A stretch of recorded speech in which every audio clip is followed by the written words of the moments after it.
Hello friends, audio book tale में आपका स्वागत है। तो चलिए आज सुनते हैं मुंशी प्रेमचंद द्वारा लिखित कहानी कातिल। जाड़ों की रात थी। 10 बजे ही सड़कें बंद हो गई थी और गलियों में सन्नाटा था। बूढ़ी बेबा माँ ने अपने नौजवान बेटे धर्मवीर के सामने थाली परोसते हुए कहा, तुम इतनी रात तक कहाँ रहते हो बेटा? रखे रखे खाना ठंडा हो जाता है। चारों तरफ सोता पड़ गया है। आग भी तो इतनी नहीं रहती कि इतनी रात तक बैठी तकती रहूं। धर्मवीर हष्ट पुष्ट सुंदर नवयुवक था। थाली खींचता हुआ बोला, अभी तो 10 भी नहीं बजे अम्मा। यहाँ के मुर्दा दिल आदमी सरे शाम ही सो जाएं तो कोई क्या करे। यूरोप में लोग 12-1 बजे तक सैर सपाटे करते रहते हैं। जिंदगी के मजे उठाना कोई उनसे सीख ले। 1 बजे से पहले तो कोई सोता ही नहीं। माँ ने पूछा, तो 8-10 बजे सोकर उठते भी होंगे? धर्मवीर ने पहलू बचाकर कहा, नहीं, वह 6 बजे ही उठ बैठते हैं। हम लोग बहुत सोने के आदी हैं। 10 से 6 बजे तक 8 घंटे होते हैं। 24 घंटे में 8 घंटे आदमी सोए तो काम क्या करेगा? यह बिल्कुल गलत है कि आदमी को 8 घंटे सोना चाहिए। इंसान जितना कम सोए उतना ही अच्छा। हमारी सभा ने अपने नियमों में दाखिल कर लिया है कि मेंबरों को 3 घंटे से ज़्यादा ना सोना चाहिए। माँ इस सभा का जिक्र सुनते सुनते तंग आ गई थी। यह ना खाओ, वह ना खाओ, यह ना पहनो, वह ना पहनो, ना ब्याह करो, ना शादी करो, ना नौकरी करो, ना चाकरी करो। यह सभा क्या लोगों को सन्यासी बनाकर छोड़ेगी? इतना त्याग तो सन्यासी ही कर सकता है। त्यागी सन्यासी भी तो नहीं मिलते। उनमें भी ज़्यादातर इंद्रियों के गुलाम नाम के त्यागी हैं। आज सोने की भी कैद लगा दी। अभी 3 महीने का घूमना खत्म हुआ, जाने कहाँ कहाँ मारे फिरते हैं। अब 12 बजे खाइए या कौन जाने रात को खाना ही उड़ा दे। आपत्ति के स्वर में बोली, तभी तो यह सूरत निकल आई है कि चाहो तो एक एक हड्डी गिन लो। आखिर सभा वालों कोई काम भी करते हैं या सिर्फ आदमियों पर कैदे ही लगाया करते हैं? धर्मवीर बोला, जो काम तुम करती हो वही हम करते हैं। तुम्हारा उद्देश्य राष्ट्र की सेवा करना है, हमारा उद्देश्य भी राष्ट्र की सेवा करना है। बुरी विधवा आज़ादी की लड़ाई में दिलो जान से शरीक थी। 10 साल पहले उसके पति ने एक राजद्रोहात्मक भाषण देने के अपराध में सजा पाई थी। जेल में उसका स्वास्थ्य बिगड़ गया और जेल में ही उसका स्वर्गवास हो गया। तब से यह विधवा बड़ी सच्चाई और लगन से राष्ट्र की सेवा में लगी हुई थी। शुरू में उसका नौजवान बेटा भी स्वयं सेवकों में शामिल हो गया था, मगर इधर 5 महीनों से वह इस नई सभा में शरीक हो गया और उसको जोशीले कार्यकर्ताओं में समझा जाता था। माँ ने संदेह स्वर में पूछा, तो तुम्हारी सभा का कोई दफ्तर है? धर्मवीर ने कहा, हाँ है। माँ ने पूछा, उसमें कितने मेंबर हैं? धर्मवीर ने कहा, अभी तो सिर्फ 50 मेंबर हैं। वो 25 आदमी जो कुछ कर सकते हैं वो तुम्हारे 25,000 भी नहीं कर सकते। देखो अम्मा, किसी से कहना मत, वरना सबसे पहले मेरी जान पर आफत आएगी। मुझे उम्मीद नहीं है कि पिकेटिंग और जुलूसों से हमें आज़ादी हासिल हो सके। यह तो अपनी कमजोरी और बेबसी का साफ ऐलान है। झंडियाँ निकालकर और गीत गाकर कौमें नहीं आज़ाद हुआ करती। यहाँ के लोग अपनी अक्ल से काम नहीं लेते। एक आदमी ने कहा, यूं स्वराज मिल जाएगा, बस आंखें बंद करके उसके पीछे हो लिए। वह आदमी गुमराह है और दूसरे को भी गुमराह कर रहा है। यह लोग दिल में इस ख्याल से खुश हो ले कि हम आज़ादी के करीब आते जाते हैं, मगर मुझे तो काम करने का यह ढंग बिल्कुल खेल सा मालूम होता है। लड़कों के रोने धोने और मचलने पर खिलौने और मिठाइयाँ मिला करती है, वही इन लोगों को मिल जाएगा। असली चीज़ तो तभी मिलेगी जब हम उसकी कीमत देने को तैयार होंगे। माँ ने कहा, उसकी कीमत क्या हम नहीं दे रहे हैं? हमारे लाखों आदमी जेल नहीं गए, हमने डंडे नहीं खाए, हमने अपनी जायदादें नहीं जब्त कराई। धर्मवीर ने कहा, इससे अंग्रेजों को क्या क्या नुकसान हुआ? वे हिंदुस्तान उसी वक्त छोड़ेंगे जब उन्हें यकीन हो जाएगा कि अब वे एक पल भी नहीं रह सकते। अगर आज हिंदुस्तान के 1000 अंग्रेज कत्ल कर दिए जाएं तो आज ही स्वराज मिल जाए। रूस इसी तरह आज़ाद हुआ, आयरलैंड भी इसी तरह आज़ाद हुआ, हिंदुस्तान भी इसी तरह आज़ाद होगा, और कोई तरीका नहीं। हमें उनका खात्मा कर देना है। एक गोरे अफसर के कत्ल कर देने से हुकूमत पर जितना डर छा जाता है उतना 1000 जुल्सों से मुमकिन नहीं। माँ सर से पांव तक कांप उठी। उसे विधवा हुए 10 साल हो गए थे। यही लड़का उसकी जिंदगी का सहारा है। इसी को सीने से लगाए मेहनत मजदूरी करके अपनी मुसीबत के दिन काट रही है। वह इस ख्याल से खुश थी कि यह 4 पैसा कमाएगा, घर में बहू आएगी, एक टुकड़ा खाऊंगी और परी रहूंगी। आरजुओं के पतले पतले तिनकों से उसने ये किस्ती बनाई थी। उसी पर बैठकर जिंदगी के दरिया को पार कर रही थी। वह किश्ती अब उसे लहरों में झकोले खाती हुई मालूम हुई। उसे ऐसा महसूस हुआ कि वह किश्ती दरिया में डूबी जा रही है। उसने अपने सीने पर हाथ रखकर कहा, बेटा, तुम कैसी बातें कर रहे हो? तुम क्या समझते हो? अंग्रेजों को कत्ल कर देने से हम आज़ाद हो जाएंगे? हम अंग्रेजों के दुश्मन नहीं, हम इस राज्य प्रणाली के दुश्मन हैं। अगर यह राज्य प्रणाली हमारे भाई बंदों के हाथों में हो, और इसका बहुत बड़ा हिस्सा है भी, तो हम उसका भी इसी तरह विरोध करेंगे। विदेश में तो कोई दूसरी कौम राज ना करती थी, फिर भी रूस वालों ने उस हुकूमत को उखाड़ फेंका, तो उसका यही कारण था कि जार प्रजा की परवाह न करता था। अमीर लोग मजे उड़ाते थे, गरीबों को पीसा जाता था। यह बातें तुम मुझसे ज़्यादा जानते हो। वही हाल हमारा है। देश की संपत्ति किसी न किसी बहाने निकलती चली जाती है और हम गरीब हो जाते हैं। हम इस अवैधानिक शासन को बदलना चाहते हैं। मैं तुम्हारे पैरों में पड़ती हूँ, इस सभा से अपना नाम कटवा लो। खामखा आग में ना कूदो। मैं अपनी आंखों से यह दृश्य नहीं देखना चाहती कि तुम अदालत में खून के जुर्म में लाए जाओ। धर्मवीर पर इस विनती का कोई असर नहीं हुआ। बोला, इसका कोई डर नहीं। हमने इसके बारे में काफ़ी एहतियात कर ली है। गिरफ्तार होना तो बेवकूफ़ी है। हम लोग ऐसी हिकमत से काम करना चाहते हैं कि कोई गिरफ्तार ना हो। माँ के चेहरे पर अब डर की जगह शर्मिंदगी की झलक नजर आई। बोली, यह तो उससे भी बुरा है। बेगुनाह सजा पाए और कातिल चैन से बैठे रहे। यह शर्मनाक हरकत है। मैं इसे कमीनापन समझती हूँ। किसी को छिपकर कत्ल करना दगाबाजी है, मगर अपने बदले बेगुनाह भाइयों को फंसा देना देशद्रोह है। इन बेगुनाहों का खून भी कातिल की गर्दन पर होगा।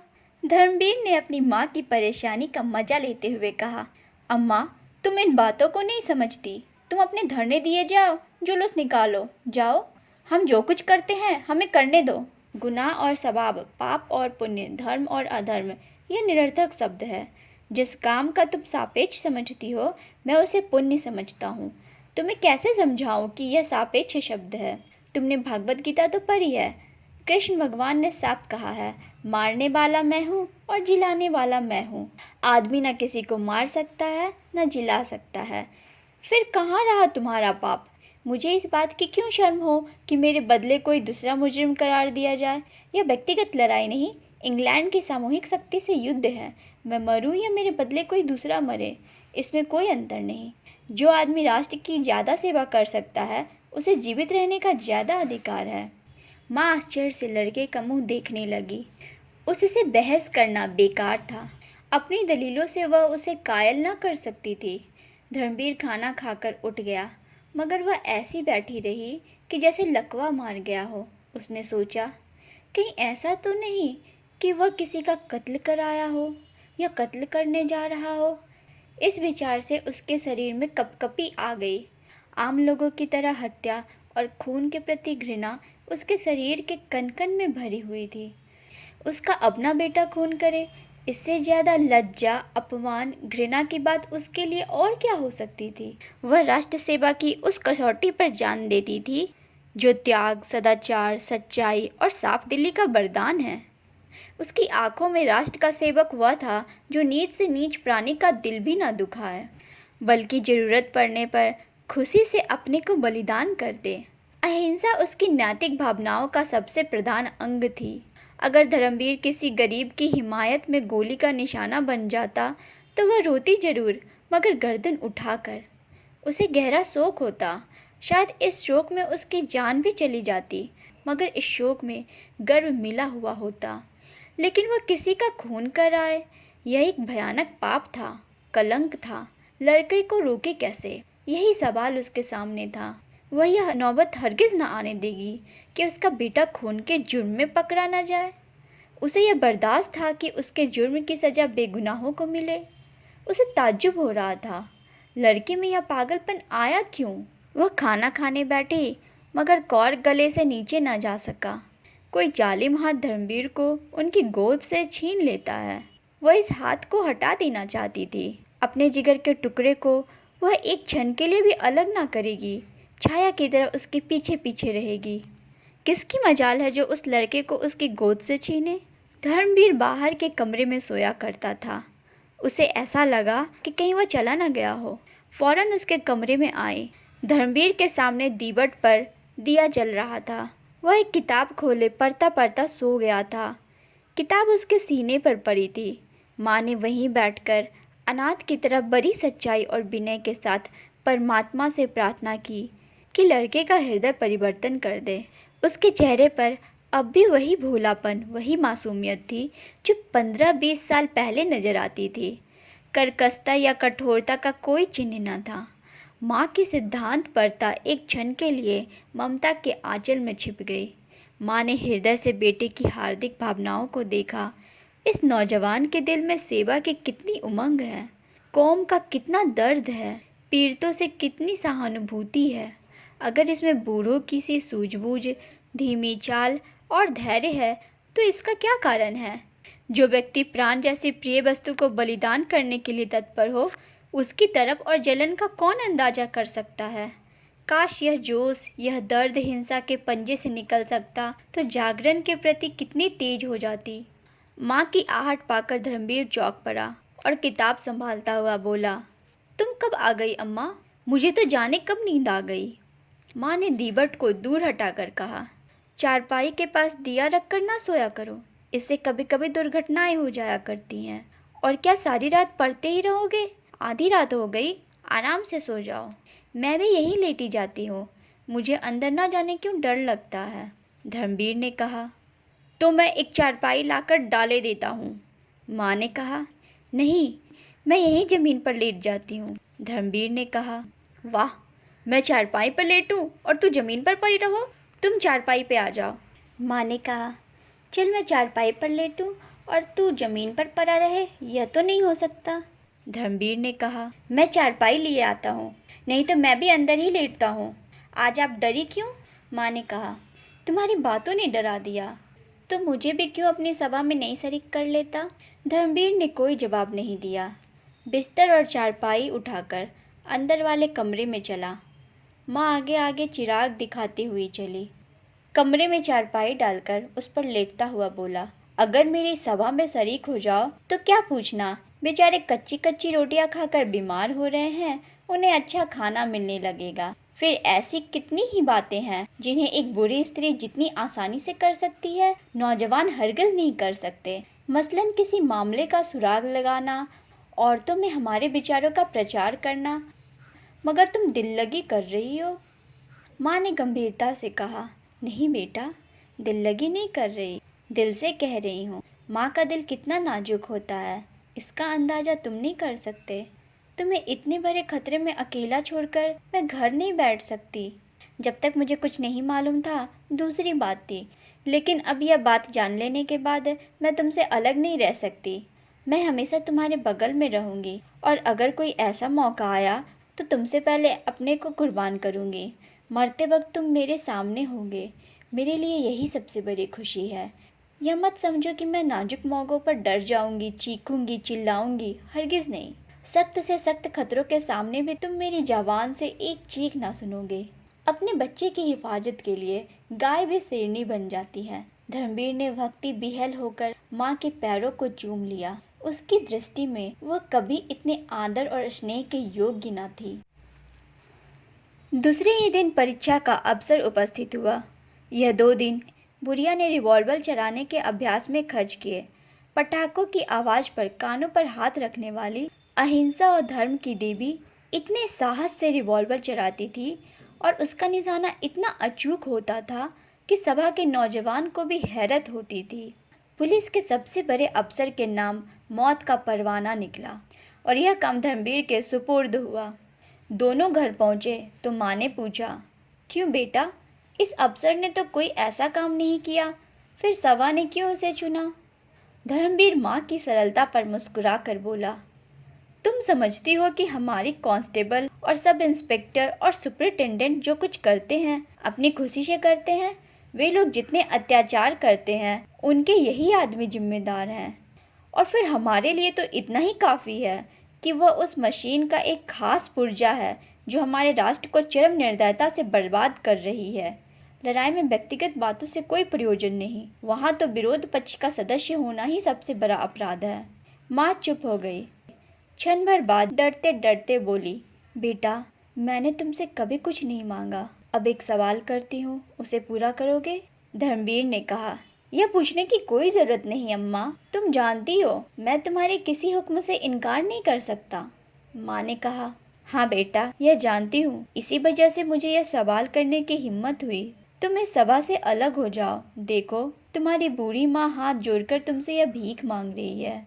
और वह हाथ जोड़कर भिखारिन की तरह बेटे के सामने खड़ी हो गई। धर्मवीर ने कहकहा मारकर कहा, यह तो तुमने बेढब सवाल किया अम्मा। तुम जानती हो इसका नतीजा क्या होगा? जिंदा लौट कर ना आऊंगा। अगर यहाँ से कहीं भाग जाऊं तो भी जान नहीं बच सकती। सभा के सब मेंबर ही मेरे खून के प्यासे हो जाएंगे और मुझे उनकी गोलियों का निशाना बनना पड़ेगा।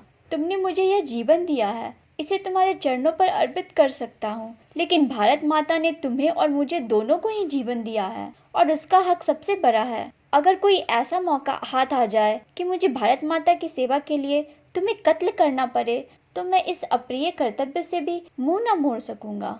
आंखों से आंसू जारी होंगे, लेकिन तलवार तुम्हारी गर्दन पर होगी। हमारे धर्म में राष्ट्र की तुलना में कोई दूसरी चीज नहीं ठहर सकती, इसलिए सभा छोड़ने का तो कोई सवाल ही नहीं है। हाँ, तुम्हें डर लगता हो तो मेरे साथ न जाओ, मैं कोई बहाना कर दूंगा और किसी दूसरे कामरेड को साथ ले लूंगा। अगर तुम्हारे दिल में कमजोरी हो तो फौरन बतला दो। माँ ने कलेजा मजबूत करके कहा। मैंने तुम्हारे ख्याल से कहा था भैया, वरना मुझे क्या डर। अंधेरी रात के पर्दे में इस काम को पूरा करने का फैसला किया गया था। कोप का पात्र रात्र को क्लब से जिस वक्त लौटे, वही उसकी जिंदगी का चिराग बुझा दिया जाए। धर्मवीर ने दोपहर को ही इस मौके का मुआयना कर लिया और उस खास जगह को चुन लिया जहां से निशाना मारेगा। साहब के बंगले के पास करील और करौंदे की एक छोटी सी झाड़ी थी, वहीं उसके छिपने की जगह होगी। झाड़ी के बाईं तरफ नीची जमीन थी, उसमें बेर और अमरूद के बाग थे। भाग निकलने का अच्छा मौका था। साहब के क्लब जाने का वक्त 7 और 8 बजे के बीच था। लौटने का वक्त 11 बजे था। इन दोनों वक्तों की बात पक्की तरह मालूम कर ली गई थी। धर्मवीर ने तय किया कि 9 बजे चलकर उसी करौंदे वाली झाड़ी में छिपकर बैठ जाएं। वहीं एक मोड़ भी था। मोड़ पर मोटर की चाल कुछ धीमी पड़ जाएगी। ठीक इसी वक्त उसे रिवॉल्वर का निशाना बना लिया जाए।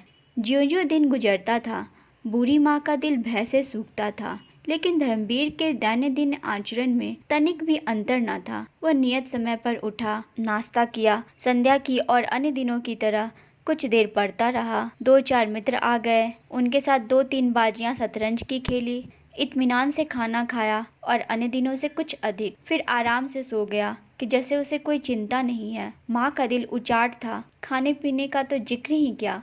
वह मन मारकर एक जगह बैठ भी ना सकती थी। पड़ोस की औरतें हमेशा की तरह आईं।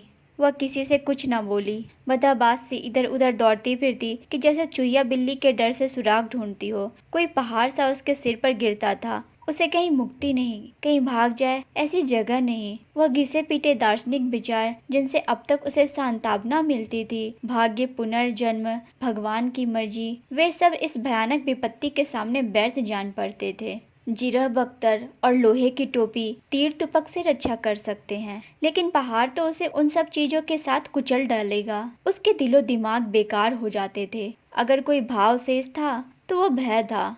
मगर शाम होते होते उसके हृदय पर एक शांति सी छा गई। उसके अंदर एक ताकत पैदा हुई जिसे मजबूरी की ताकत कह सकते हैं। चिड़िया उस वक्त तक फड़फड़ाती रही जब तक उड़ निकलने की उम्मीद थी। उसके बाद वह बहेलिये के पंजे और कसाई के छुरे के लिए तैयार हो गई। भय की चरम सीमा साहस है। उसने धर्मवीर को पुकारा, बेटा कुछ आकर खा लो। धर्मवीर अंदर आया। आज दिन भर माँ बेटे में एक बात भी ना हुई थी। इस वक्त माँ ने धर्मवीर को देखा तो उसका चेहरा उतरा हुआ था। वह संयम जिससे आज उसने दिन भर अपने भीतर की बेचैनी को छिपा रखा था, जो अब तक उड़े उड़े से दिमाग की शकल में दिखाई दे रही थी, खतरे के पास आ जाने पर पिघल गया था। जैसे कोई बच्चा भालू को दूर से देखकर तो खुशी से तालियां बजाए, लेकिन उसके पास आने पर चीख उठे। दोनों ने एक दूसरे की तरफ देखा। दोनों रोने लगे। माँ का दिल खुशी से खिल उठा। उसने आंचल से धर्मवीर के आंसू पोंछते हुए कहा, चलो बेटा, यहाँ से कहीं भाग चले। धर्मवीर चिंता मग्न खड़ा था। माँ ने फिर कहा, किसी से कुछ कहने की जरूरत नहीं, यहाँ से बाहर निकल जाए जिसमें किसी को खबर भी ना हो। राष्ट्र की सेवा करने के और भी बहुत से रास्ते हैं। धर्मवीर जैसे नींद से जागा, बोला, यह नहीं हो सकता अम्मा, कर्तव्य तो कर्तव्य है, उसे पूरा करना पड़ेगा, चाहे रोकर पूरा करो चाहे हंसकर। हाँ, इस ख्याल से डर लगता है कि नतीजा ना जाने क्या हो। मुमकिन है निशाना चूक जाए और गिरफ्तार हो जाऊं या उसकी गोली का निशाना बनूं। लेकिन खैर, जो हो सो हो, मर भी जाएंगे तो नाम तो छोड़ जाएंगे। क्षण भर बाद उसने फिर कहा, इस समय तो कुछ खाने को जी नहीं चाहता माँ, अब तैयारी करनी चाहिए। तुम्हारा जीना चाहता हो तो ना चलो, मैं अकेला चला जाऊंगा। माँ ने शिकायत के स्वर में कहा, मुझे अपनी जान इतनी प्यारी नहीं है बेटा, मेरी जान तो तुम हो। तुम्हें देखकर जीती थी, तुम्हें छोड़कर मेरी जिंदगी और मौत दोनों बराबर है, बल्कि मौत जिंदगी से अच्छी है। धर्मवीर ने कुछ जवाब ना दिया। दोनों अपनी अपनी तैयारियों में लग गए। माँ की तैयारी ही क्या थी, एक बार ईश्वर का ध्यान किया, रिवॉल्वर लिया और चलने को तैयार हो गई। धर्मवीर को अपनी डायरी लिखनी थी। वह डायरी लिखने बैठा तो भावनाओं का एक सागर सा उमड़ पड़ा। यह प्रवाह, विचारों की यह स्वतः स्फूर्ति उसके लिए एक नई चीज थी, जैसे दिल में कहीं सूता खुल गया हो। इंसान लाफानी है, अमर है, यही उस विचार प्रवाह का विषय था। आरंभ एक दर्दनाक अलविदा से हुआ। रुखसत ए दुनिया की दिलचस्पियों, रुखसत ए जिंदगी की बहारों, रुखसत ए मीठे जख्मों, रुखसत देश भाइयों। अपने इस आहत और अभागे सेवक के लिए भगवान से प्रार्थना करना। जिंदगी बहुत प्यारी चीज है, इसका तजुर्बा हुआ। आह, वही दुख दर्द के नस्तर, वही हसरतें और मायूसियाँ जिन्होंने जिंदगी को कड़वा बना रखा था। इस समय जीवन की सबसे बड़ी पूंजी है। यह प्रभात की सुनहरी किरणों की वर्षा, यह शाम की रंगीन हवाएं, यह गली कुचे, यह दरो दीवार फिर देखने को मिलेंगे। जिंदगी बंदिशों का नाम है। बंदिशें एक एक करके टूट रही हैं। जिंदगी का सीरजा बिखरा जा रहा है। ए दिल की आज़ादी, आओ तुम्हें नाउम्मीद की कब्र में दफन कर दूं। भगवान से यही प्रार्थना है कि मेरे देशवासी फले फूले, मेरा देश लहराए। कोई बात नहीं, हम क्या और हमारी हस्ती ही क्या, मगर गुलशन बुलबुलों से खाली ना रहेगा। मेरी अपने भाइयों से इतनी ही विनती है कि जिस समय आप आज़ादी के गीत गाएं तो इस गरीब की भलाई के लिए दुआ करके उसे याद कर ले। डायरी बंद करके उसने एक लंबी सांस खींची और उठकर खड़ा हुआ। कपड़े पहनकर रिवॉल्वर जेब में रखा और बोला, अब तो वक्त हो गया अम्मा। माँ ने कुछ जवाब ना दिया। घर संभालने की किसे परवाह थी। जो चीज जहाँ पड़ी थी वहीं पड़ी रही, यहाँ तक कि दिया भी ना बुझाया गया। दोनों खामोश घर से निकले। एक मर्दांगनी के साथ कदम उठाता, दूसरी चिंतित और शोकमग्न और बेबसी के बोझ से झुकी हुई। रास्ते में शब्दों का विनिमय ना हुआ। दोनों भाग्य लिपि की तरह अटल, मौन और तत्पर थे। गद्यांश तेजस्वी बलवान पुनित कर्म की प्रेरणा, पद्यांश दर्द, आवेश और विनती से कांपता हुआ। झाड़ी में पहुंचकर दोनों चुपचाप बैठ गए। कोई आधे घंटे के बाद साहब की मोटर निकली। धर्मवीर ने गौर से देखा। मोटर की चाल धीमी थी। साहब और लेडी बैठे थे। निशाना अचूक था। धर्मवीर ने जेब से रिवॉल्वर निकाला। माँ ने उसका हाथ पकड़ लिया और मोटर आगे निकल आई। धर्मवीर ने कहा, ये तुमने क्या किया अम्मा? ऐसा सुनहरा मौका फिर हाथ ना आएगा। माँ ने कहा, मोटर में मेम भी थी, कहीं मेम को गोली लग जाती तो? धर्मवीर ने कहा, तो क्या बात थी, हमारे धर्म में नाग नागिन और सपोले में कोई भी अंतर नहीं। माँ ने घृणा भरे स्वर में कहा, तो तुम्हारा धर्म जंगली जानवरों और वहिशों का है, जो लड़ाई के बुनियादी उसूलों की भी परवाह नहीं करता। स्त्री हर एक धर्म में निर्दोष समझी गई है, यहाँ तक कि बहसी भी उसका आदर करते हैं। धर्मवीर ने कहा, वापसी के समय हरगिज न छोड़ूंगा। माँ ने कहा, मेरे जीते जी तुम स्त्री पर हाथ नहीं उठा सकते। धर्मवीर ने कहा, मैं इस मामले में तुम्हारी पंदियों का गुलाम नहीं हो सकता। माँ ने कुछ जवाब न दिया। इस नामर्दों जैसी बातों से उसकी ममता टुकड़े टुकड़े हो गए। मुश्किल से 20 मिनट बीते होंगे कि वही मोटर दूसरी तरफ से आती दिखाई पड़ी। धर्मवीर ने मोटर को गौर से देखा और उछलकर बोला, लो अम्मा, अब की बार साहब अकेला है, तुम भी मेरे साथ निशाना लगाना। माँ ने लपककर धर्मवीर का हाथ पकड़ लिया और पागलों की तरह जोर लगाकर उसका रिवॉल्वर छीनने लगी। धर्मवीर ने उसको धक्का देकर गिरा दिया और एक कदम रिवॉल्वर साधा। 1 सेकंड में माँ उठी। उसी वक्त गोली चली। मोटर आगे निकल गई।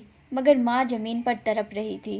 धर्मवीर रिवॉल्वर फेंककर माँ के पास गया और घबराकर बोला, अम्मा क्या हुआ? फिर एकाएक इस शोक भरी घटना की प्रतीति उसके अंदर चमक उठी। वह अपनी प्यारी माँ का कातिल है। उसके स्वभाव की सारी कठोरता और तेजी और गर्मी बुझ गई।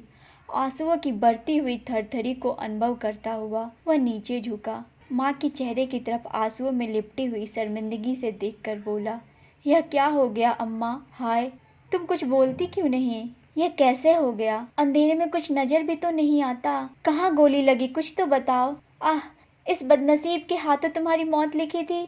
जिसको तुमने गोद में पाला उसी ने तुम्हारा खून किया। किसको बुलाऊं, कोई नजर भी तो नहीं आता। माँ ने डूबती हुई आवाज में कहा, मेरा जन्म सफल हो गया बेटा। तुम्हारे हाथों मेरी मिट्टी उठेगी। तुम्हारी गोद में मर रही हूँ। छाती में घाव लगा है। जो तुमने गोली चलाई, मैं तुम्हारे सामने खड़ी हो गई।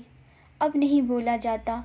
परमात्मा तुम्हें खुश रखे, मेरी यही दुआ है। मैं और क्या करती बेटा, माँ की आबरू तुम्हारे हाथ में है।